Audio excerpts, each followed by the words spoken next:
Hey friends, welcome back to the channel. In today's video, we're diving into some real life behind the scenes footage from the first few days after we moved into our new studio apartment. I knew I had to wipe things down because I wanted the smells away, but as soon as I started wiping, I realized these surfaces are experts at hiding dirt.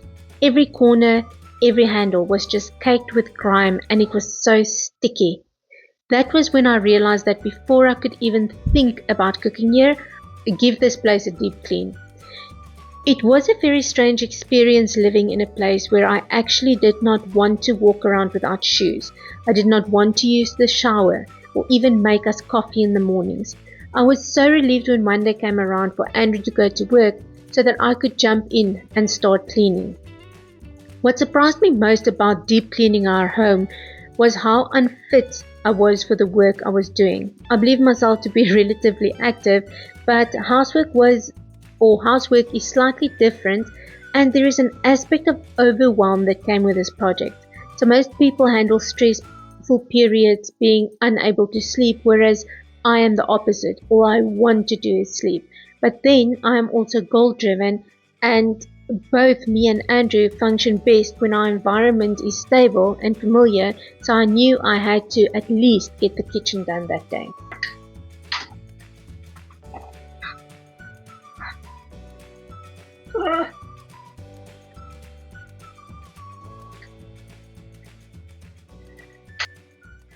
Morning guys, it's Monday morning.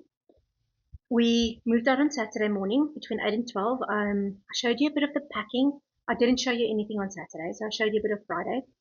Then Saturday after we moved in, we went through to Batuta Mall. We purchased the dining room table and some chairs. So that will be arriving on Friday only. But today my bed is arriving. My bed, well, the base. We've got a mattress. That's where we've been sleeping. So the base will be arriving today. Dining room table on Friday. But today my mission is cleaning this kitchen. When we moved in here, the agent just kept on saying the guy. So I'm assuming a guy lived here. I'm assuming he was single, and I'm assuming he was straight because, because not that all straight guys are not good cleaners, but most of them rely on their wives. So this kitchen, guys, we ate out most of the weekend. I did not even want to do chance touching anything in this kitchen. I already sprayed the section with something that's, I'm generally not one that goes for smells. I'm going for killing bacteria, smelling good, because obviously being in a new place, it doesn't smell like us yet. So I'm gonna take you along today, and literally I'm going to clean this place from top to bottom. But my main focus today is, I think first is going to be the kitchen, second is going to be the bathroom. So, there you go. I actually think I I did something without recording it, but yeah, over there is a package. This is a percolator we've ordered and reordered and now sending back. Well, the first one didn't arrive, they lost the package. The second one we're sending back, the electricity isn't compatible. So I'm just going with the French press. What we're trying to do is be more, what's the word? Be more conscious of the stuff that we purchase next. Obviously everybody knows about the plastics and microplastics, and not that you can eliminate plastic out of your life, but obviously the decisions, since we have to repurchase everything that we own, we can look at more sustainable, environmentally friendly options. And that's what we're going to do. We can just try our best in everyday decisions and live with the rest, right? That's the motto. In South Africa, when you moved into an unfinished unit, it will only have a stove. In the Cayman Islands, most rental units are fully furnished, and that includes bedding and towels. But in Dubai, I think it depends on the rental agreement. I am not sure about this fact, but our unit was fully furnished when I initially viewed it and asked for everything to be removed, thinking we would have to buy everything but a stove. And again, I'm in a different country and things work differently here. It's not criticism, just a learning experience. Do not make assumptions. And we are grateful that we did not have to make those large purchases. Our unit came with a microwave, washing machine, fridge, and stove. The kitchen cupboards were still full of the previous tenants' bits and pieces, and the bedroom wardrobe was full of old musty bedding. Not exactly the fresh start I was hoping for, but I did plug in his dilapidated bedside lamp, and I'm using it every evening. So I got to work. Anything I didn't want to keep went into a basket at the end of the counter. The things I did want to salvage went straight into the bath for a proper wash, because the kitchen sink here is extremely tired, and weirdly there is not a single plug in this place. Every appliance I opened felt like a gamble, but with a little elbow grease and copious amounts of cleaning supplies, I got things back into usable shape. I ran the washing machine twice, first with bicarb and then with a cleaning solution, before I felt comfortable using it. The upkeep here is no joke. The cupboard door shows fingerprints daily and the floors seem to attract dirt, so it's a regular rhythm of wiping and mopping just to keep things feeling fresh. At this point, I was overwhelmed because there's so much stuff floating around, and the space is so small, and I did not know where I was going to put everything. What I did to push through was touch an item and made a decision on keep, throw away, or wash. That determined when the flat it will be placed until I could put it into a cupboard. I was extremely grateful for the old grimy plates, coffee mugs and cutlery that was left behind, because we are actually still using it.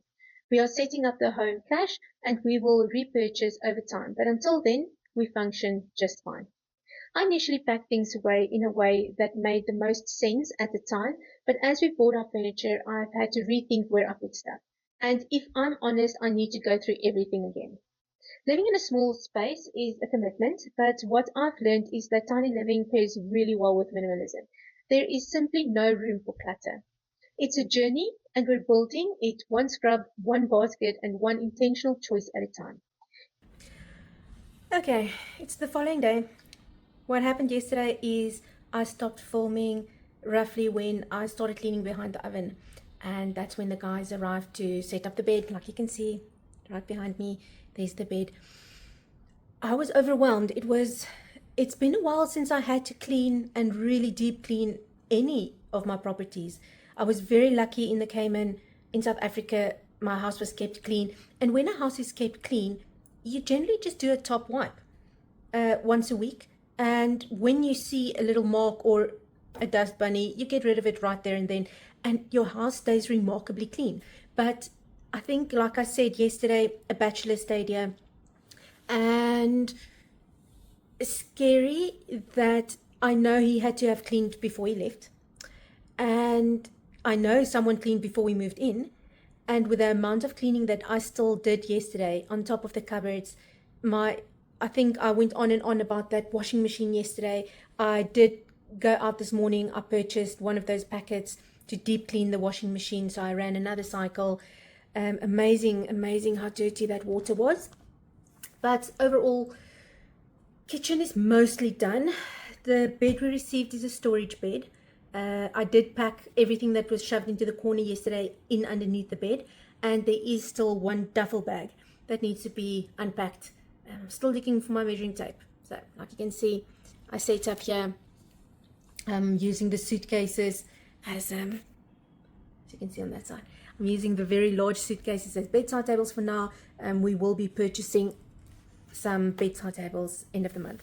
I think I know what I want in terms of bedside tables, but the height is now going to be the problem, because I think the bedside tables we were looking at was much lower, and since I can go higher, that means that I can have more drawer space. So I think I'm going to do it. Okay. Next thing I need to go clean is this washing machine. Let me see it. I need to. Good.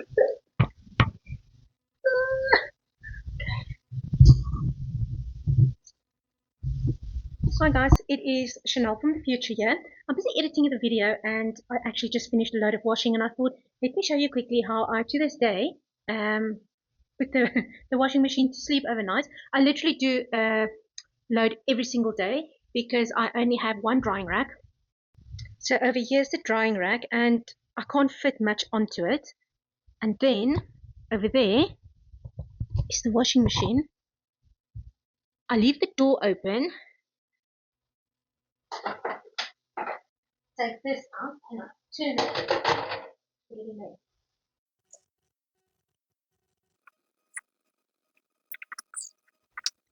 I think you can see from my face what I'm thinking.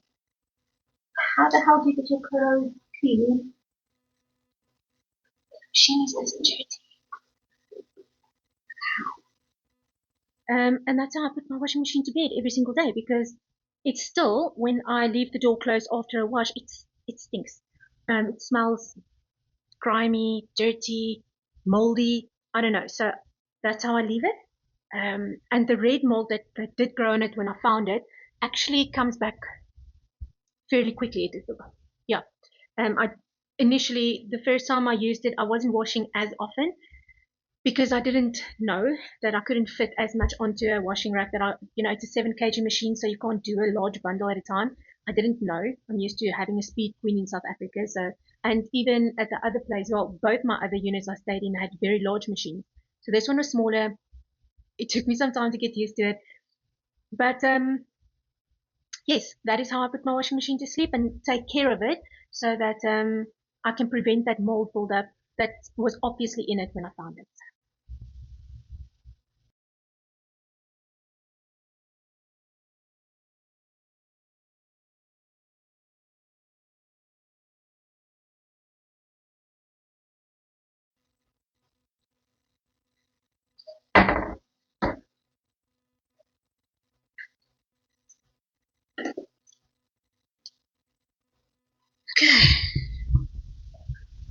That I've just took some don't think you can really see.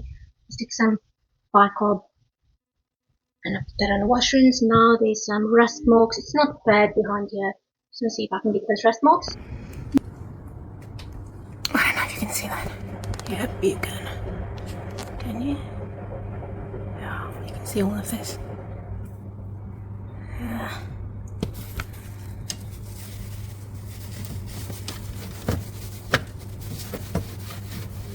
Yeah. That's what I've been busy with. Yep. It's gonna look good when it's done. Okay, so that's the end of the video, and I don't know if it made sense. It seemed to have been all over the place, but I think it's the best way that I could share what the initial move-in was like and about. It was, like I mentioned many times, extremely overwhelming, but we got through it. And now keeping it running is very easy.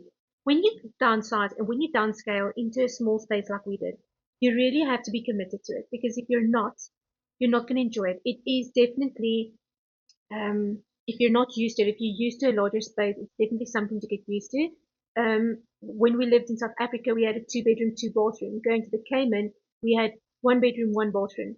And then when we landed in Dubai, we had 1 bedroom but 2 bathrooms. That was a good experience for us. And then when me and Andrew, when we decided to rent because we couldn't buy, we don't want to spend all our money paying, towards rent.